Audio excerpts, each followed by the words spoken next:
parlé de chiffres, j'ai parlé de mon dernier accompagnement la semaine dernière dans un service clinique spécialisé dans les soins palliatifs où on traite d'abord les symptômes, la douleur, et donc il y a des médecins, il y a des infirmiers, des psys, il y a toutes des équipes, c'est toujours en équipe les soins palliatifs, et il y a des bénévoles.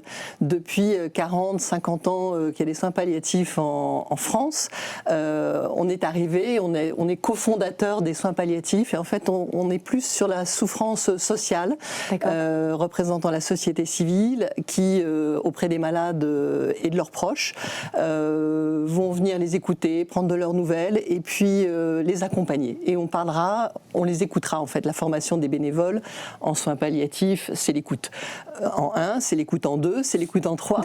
Et accessoirement, on apprend ce que c'est finalement que la fin de vie, sachant que les soins palliatifs, ce n'est pas que la fin de vie, c'est aussi dès l'annonce d'une maladie grave, évolutive, potentiellement mortelle.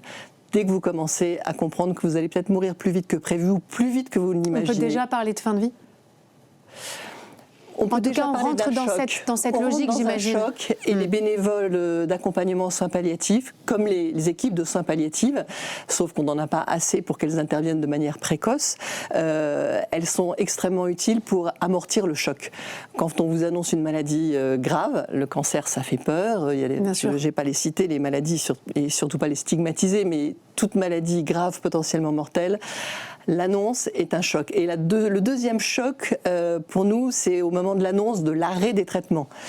Parce que là, autant les soins palliatifs, on peut les démarrer dès l'annonce d'une maladie grave, autant quand on annonce l'arrêt des traitements curatifs, on reste seul. Ce qui nous colle d'ailleurs un peu à la peau, parce qu'aujourd'hui, on considère que les soins palliatifs, c'est quand il n'y a plus rien à faire. Non, il y a encore beaucoup de choses à faire, et en tout cas, sur la qualité de vie, on est vraiment très bon.